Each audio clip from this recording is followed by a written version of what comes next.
In February 2026, the United States and Israel launched Operation Epic Fury, a massive air campaign targeting Iran's command and strategic infrastructure with precision munitions. The opening bombardment in Lebanon forced over 1 million people to flee their homes almost overnight, marking the start of a regional humanitarian disaster. To the south, the crisis deepened as border crossings into Gaza were sealed, trapping 1.9 million displaced people inside an active combat zone with no route to safety. Simultaneously, a surge in state-backed violence in the West Bank uprooted another 1,700 individuals in the first weeks of the year alone. This concurrent displacement across 3 borders has overwhelmed the region's aid networks, leading to a total collapse of medical and humanitarian infrastructure. While the kinetic violence is concentrated in the Levant, the specific geography of this conflict creates a trap.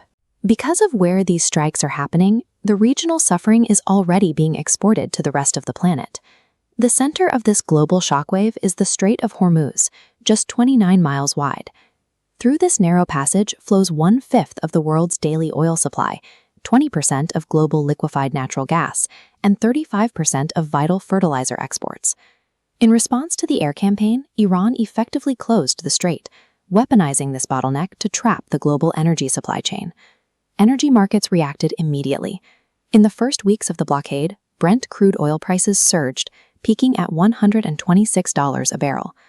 The closure of the strait transformed the regional war into a systemic shock to the global energy grid, creating an immediate and massive supply deficit for the world market. By early March, shipping data showed the scale of the paralysis. More than 200 oil and LNG vessels were forced to anchor outside the strait as major carriers issued a total operational pause on all traffic through the Gulf. To keep goods moving, fleets began a massive detour around Africa's southern tip. This exposes shipping's fragility. Fuel is 35% of operating budgets. This longer route requires 20% more fuel. Multiplied by surging oil prices, transit costs hit a breaking point. To that, you must add the cost of war risk insurance premiums, which have skyrocketed for any vessel attempting to operate near the conflict zone.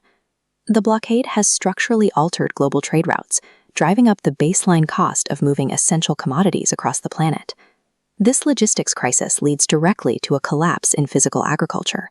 The Persian Gulf is the primary global artery for urea and ammonia, the building blocks of modern fertilizer. These nitrogen fertilizers are manufactured using natural gas, nearly all of which is now trapped behind the blockade.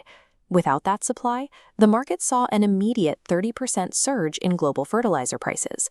For farmers, this creates a compounding economic failure: high costs for tractor fuel, plus inflated freight costs, plus exorbitant prices for fertilizer.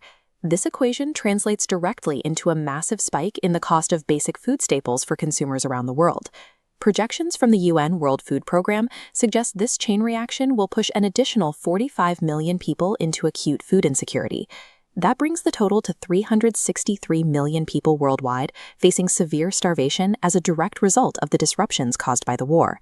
In a hyper-connected world, a geographic bottleneck in the Middle East directly starves populations in Asia and Africa. These facts prove that the human cost of a localized war is always ultimately paid by the rest of the world.